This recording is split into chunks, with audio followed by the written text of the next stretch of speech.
ఇది ఇవాళ నువ్వు ఇచ్చావు, పొద్దున జగన్ అనేవాడు మళ్ళీ అధికారంలోకి రాకుండా ఉంటే ఓకే, అధికారంలోకి వస్తే ఇప్పుడు నువ్వు 5గురికి పర్మిషన్ ఇస్తే రేపు అతను ఇద్దరికే ఇస్తాడు. ఇప్పటిదాకా రాజకీయంగానే ఫేస్ చేశాడు అతను, వ్యక్తిగత శత్రుత్వంగా ఫేస్ చేయలే. వ్యక్తిగత శత్రుత్వంగా ఫేస్ చేసింది ఓన్లీ ప్రతీకారం చూపెట్టింది ఒక్క చంద్రబాబు మీద, లేకపోతే అచ్చెన్నాయుడు వీళ్ళకి సంబంధించిన చట్టపరమైనటువంటి యాక్షన్సే. చంద్రబాబు నాయుడు విషయంలో కూడా వ్యక్తిగతమైన చట్టపరంగా యాక్షన్ తీసుకుంది, కానీ ప్రతీకారం అనేటటువంటి కాన్సెప్ట్ తన మీద తీర్చుకున్నారు కాబట్టి తను ప్రతీకారం తీర్చుకున్నారు.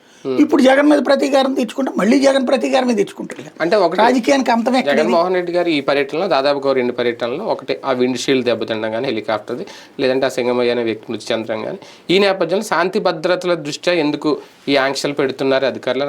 రెండింటికైతే అధికారులను సస్పెండ్ చేయాలా, వాళ్ళ ఉద్యోగాలు తీసేయాలి, రిపీట్ కాకుండా ఉండడానికి వాళ్ళని తీసేయాలంటున్నా.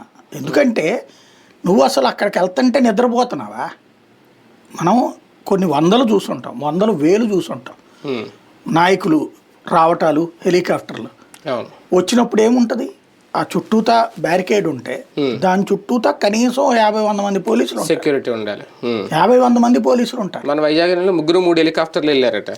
ఇది యోగా అందరికి వెళ్ళినప్పుడు పవన్ కళ్యాణ్ గారు ఒక హెలికాప్టర్, మరి అక్కడ బాగానే ఉంది, ఇద్దరినే పెట్టారా ఏంటి అక్కడికి? అదే అంటున్నాను, అక్కడ ఇక్కడ